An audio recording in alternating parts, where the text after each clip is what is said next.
And let me now move on to the special focus on the show today and introduce our guests. First on the show, we've got Mr. Harsh Rungta, CEO of ApnaPaisa.com, joining us from Mumbai, and Lalit Kumar Jain, Chairman of CREDAI, joins us from Pune. Thank you both for being with us. We're also hoping Anshuman Magazine of CB Richard Ellis will be with us in just a moment. But before we move on and discuss the fallout of RBI's crackdown on home loans, let me first try and explain to our viewers what exactly the RBI has done, what is the 2080 scheme, and what it means for you, the potential buyers of properties. So, what exactly is the 2080 housing scheme? Buyers pay 20% of the total property cost according to this scheme. So what happens to the remaining 80%? It gets financed by the bank but in the buyer's name. So you as a buyer take a home loan and there's a tripartite agreement between the bank, the buyer and the builder, and 80% of the property cost is given to the builder, but the home loan taken in the buyer's name. Banks can give up to 80% payment to builders upfront. So buyers will not pay for the interest for those 2 years. That's a kind of concession that the builders give to buyers because they're getting the payment from the buyers via the banks. Builders are especially getting loan at much cheaper rates, and they're also building some discounts or offers like no EMI for 2 years for the buyers. So what has RBI done and what's the crackdown all about? RBI has asked banks to stop financing the 2080 schemes. It bars upfront payment now to builders, saying that the loan disbursal has to be linked with the stage of construction. So asking banks that they should not make any upfront payments to builders, but instead they should link it to the construction stage. So which are the banks that were offering these 2080 financing schemes? HDFC, ICICI, Axis Bank, and several others who continue to offer these home loan schemes. And why did RBI feel the need for this crackdown on such housing schemes? It felt that the 2080 scheme is too risky for the buyer. There could be disputes between borrowers and builders, and it could lead to higher defaults and delayed payments. Also saying that non-completion of the project on time could lead to problems. Also, it came to the RBI's notice that some builders were using funds for different projects. Let me go across now to Mr. Harsh Rungta to get a sense of what it means for the buyer. Is it good news or bad news? Mr. Rungta, your take. Well, first, I think just let me clarify that not all 2080 schemes had the entire 80% being paid to the developer. In fact, very few schemes had that. In many cases, the 2080 scheme allowed the payment to be made construction linked, which RBI is fine with. So in terms of RBI saying don't do it, and remember it's an advisory, it is basically the that variant where the bank was funding the scheme fully. I think for my take, I think the real issue here is about construction finance. Now, typically during a construction phase, in most economies, the funding has to be done by institutions, not really by individuals who buy this flat, and that's how it should happen. Unfortunately, in India, because of the way the construction sector is organized and whatever there is a historical reason, the individual buyer has actually been funding the developer, and essentially 2080 scheme, if you accept that the individual buyer has to fund the developer, then 2080 was a good scheme where for some part of the liability the builder was willing to take over that liability. But as I said, two issues with that. One, I don't think the buyer was aware that the residual liability is with him, in the sense that if the builder does not pay the bank, then his credit report is going to be affected, and in many cases the liability of the builder was restricted to 2 years. If the project was going to be delayed beyond that, the liability anyway was that of the buyer. I think these issues were clearly not known to the buyer, and to the extent that RBI's displeasure about these schemes is known, and that brings about a greater awareness about the risks that the consumer takes when he buys under construction, even if he buys it under the 2080 or so-called innovative schemes. I think that's an excellent move. All right, an excellent move. That's the verdict coming from Harsh Rungta. It is something that will help protect buyers, and especially in a slowing economy, the worries remain about builders not completing their projects in time. I can see Mr. Lalit Kumar Jain smiling out there, and as the real estate body's chairman, he has sent out a very strong statement actually questioning RBI's move. Mr. Jain, you clearly believe it's an unfair move. Yeah, because this practice was not of yesterday. First of all, I want to ask everybody who questioned this, whether it was an illegal action or illegal practice that was going on. My point is, if there was a set practice which took some years, few years to get established, thereafter the customer was happy that he or she doesn't have to pay EMI till possession. Now of course this 2-year thing that we'll discuss later, but this was a win-win formula. Mind you, in India there is no 100% closure of construction finance. Like Mr. Rungta said, this is typical to India.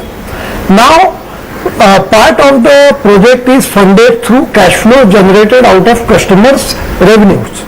Now problem is that we magnify every problem to an extent where every action of developer or related to this business looks something like a hawa. Now please understand this scheme, that out of all the developers, very few developers avail this scheme, and out of very few developers, very few projects are given this kind of discount, because giving 80-20 scheme is a huge cost to developer. They give discounts ranging between 15 to 30% on their sale value. If I could interrupt you there, how is it a cost to the developer? Because at the end of the day, if you were to approach the bank for a loan, chances are that you may not even get the loan, or at least even if you get it, you will get it at a much higher rate. So you're actually benefiting at the cost of the buyer. I am actually explaining this, that when developers advertise for 80-20 scheme, what they say is EMI will be paid by developer.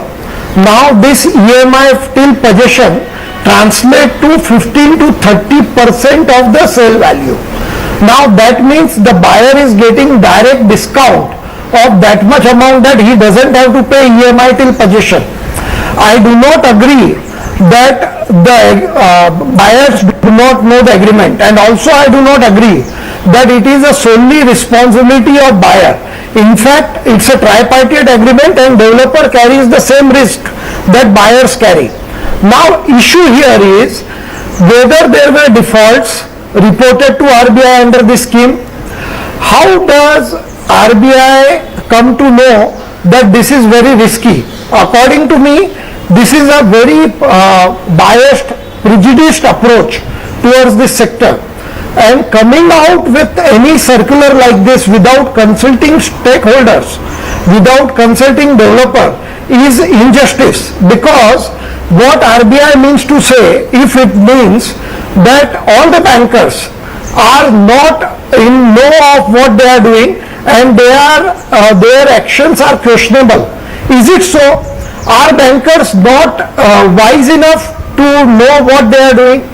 So I think RBI, and this has happened in past also, that RBI comes up with circular which affects business, and we find that this was not at all required, and in fact it affects the business. How badly will it affect the business? How badly will it affect the real estate industry, Mr. Jain? If you could quickly tell me before I move on to getting comments from Mr. Magazine, how badly will this move by the Reserve Bank affect the real estate industry? And do you think it will lead to a fall in prices? Because at the end of the day, several developers around the country are starved for finances. Well, as I said, very few developers for very few projects avail this opportunity. Therefore, not that it will impact the business, that is for sure. See, according to me, less than 1% of the total project of the country were availing this kind of facility, and out of that 1% also, very few availed upfront payment. So it will not hurt the industry. but it will hurt few developers and few projects and few buyers also who are planning to buy under this scheme and who hope that they will not have to pay their rental as well as EMI till possession. All right, Mr. I think, Anshuman Jain, those developers who have availed this scheme will get affected. Mr. Anshuman, Magazine Chairman and MD of CB Richard Ellis is also now with us. It's a real estate advisory, and Anshuman can give us perhaps a more impartial view here. You've got Mr. Roonghta who clearly says it's a great move protecting the interests of buyers. You've got Mr. Jain clearly saying that it is a terrible move. It will have an impact both on buyers as well as builders. Your thoughts? I think it should be something between. The fact is it will impact sales, especially for larger projects. There were developers across India using this scheme, and actually for a consumer this scheme is great because your risk comes down because you're paying 20%, your installment starts after you get possession, and also it encouraged a lot of people who may not have the pool of money now, but they know they can put 20%. But that's also the risk, Anshuman, because the fact remains that if they do not have the pool of money now and they're banking on the fact that 2 years later they'll be able to pay EMIs, in a slowing economy, that's exactly the risk that the RBI is trying to protect those buyers against, because I may get very wishful thinking, oh, I don't have to pay EMIs for the next 2 years, and I may end up buying a property which I may not be able to even afford those EMIs 2 years later. But the fact is most of the projects don't get completed in 2 years. So we are talking about 3 to 4 years. Right? And that's the additional risk. So it's a longer period. But leaving that aside, the fact is this was a scheme which was in today's slow market still encouraging people to buy. Now you're right, in some cases there is a risk where they may default, but generally speaking people who buy housing in India do not generally default. If you look at the default rate, it's very low compared to We are nowhere heading for a subprime-like crisis in India. India's market is not such that we can see a subprime-like situation where simply, people who cannot afford end up buying those properties and cannot afford to go on paying those EMIs. Of course not. I don't think that the subprime issue will happen. As far as the RBI's move is concerned, I think to some extent, yes, they do need to. I don't think their worry was that there would be a subprime issue. I think their worry was that developers had a way to finance their projects at a lower cost, that was the main concern. Right. Now, which is to some extent justified, but there was no reason to pull this scheme. RBI said that look, the banks were taking high risks, but then the banks do take risks when they lend money outside. They could have said, okay, we will only lend to certain developers, these are the restrictions or these are the criteria for giving it, but to pull out the scheme doesn't make sense. But yes, they could have taken steps to maybe reduce the exposure. And we had Mr. Jain saying that it will not affect the real estate industry very badly, but you see sentiment getting hit very badly at a time when they're really looking for more and more sources of funding, so builders will feel the pinch of this scheme being pulled out. I agree with Mr. Jain, it won't be badly, but it will be more than we expect because there were many developers using this scheme, so it will impact a lot of consumers and it will impact to some extent sales volume, but yes, it won't be a drastic problem. All right, Mr. Roonghta has a point to make. Mr. Roonghta, if you could add to that, and also a quick word on where do you see real estate prices heading at this point, because the real worry is that the real estate bubble will burst, we will see property prices crashing. Mr. Roonghta.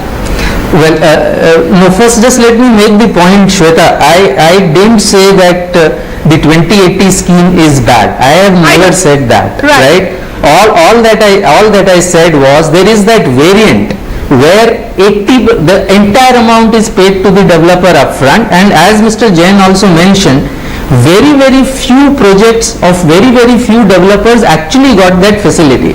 I think that is a hugely risky bet, and I don't think the genuine buyer, there were a lot of investors who were buying that. A genuine buyer, I don't think in India, unfortunately, the risks are completely explained to him, or he was aware of the risks that he was taking. And the point that I mentioned is RBI has not banned the 2080 scheme. All that they have said is that the variant that requires entire amount to be paid to the developer, that they have advised. First of all, they have not banned, they have advised that not be done. The other variant where the buyer pays something and the disbursement from the bank happens over a period of time to the developer, and the developer pays the pre-EMI interest. Now that can continue. All that the RBI has said is that these risks should be explained to the buyer. I don't see any issues with both the steps that the RBI has taken. All right, I'll just quickly get Anshuman to step in, Mr. Roongta, and talk about the state of the real estate industry in India right now, because everybody wants to know, are we going to see prices soften? We've already seen some softening coming in. What's your outlook on the real estate sector right now? See, right now, of course, the outlook is quite grim. Sales are down. There's a funding issue. Interest rates are still high. Our economy is shrunk. So However, naturally prices should go down, and that's not happening. but the fact is, in Indian real estate does not follow logic in most of the cases. Anywhere else, and there's a reason for that. It's a long discussion. I don't want to go into it. But the fact is, there will be certain areas where the prices may soften, but overall the prices remain flat. We will not see the increases we've seen in the past. But logically speaking, the prices should fall. I don't think they will in the short term. I'm running out of time, but I'm going to get Mr. Jain to comment on that. Anshuman says it's a long drawn-out discussion as to why in India property prices don't fall despite there being no demand. But your quick comment on whether we're going to see property prices fall, because the fact remains that the demand clearly isn't picking up. See, today the market is in the hands of buyers. It's a buyer's market. And today what you see that in spite of increase in construction cost and premiums that developers pay for approval, the sale prices are not going up. So in effect it's a correction. Also, today when buyer goes to developer is willing to give at its best possible rate, that is lowest rate. So it's definitely the best time for buyer to buy, because on the first trigger that we get where market improves, the sale prices will have to go up. All right, you're talking like the chairman of the real estate body who always says it's the best time to buy real estate. When is it not a good time to buy real estate, and when will a builder ever say that? I mean, It is, see, the risk right now is when the market is slow. It's in India, the risk is not of the price fluctuation. The risk is that your house will not be tradable. And then it's not liquid. It's not liquid. That is the risk in India, that you may not be able to sell. So on paper, you may say your property costs 50 lakhs, but you will not be able to sell in the market. That's the problem we face in our market, more than the price fluctuation. All right, we're clearly running out of time, but thank you all for joining us and sharing your thoughts. Clearly, the central bank concerned about innovative housing finance schemes like the 2080 scheme. There's been a big crackdown on that. What will be the impact of on real estate prices and on the industry is something we'll have to wait and see. Thank you all for joining us and sharing your thoughts. Goodbye.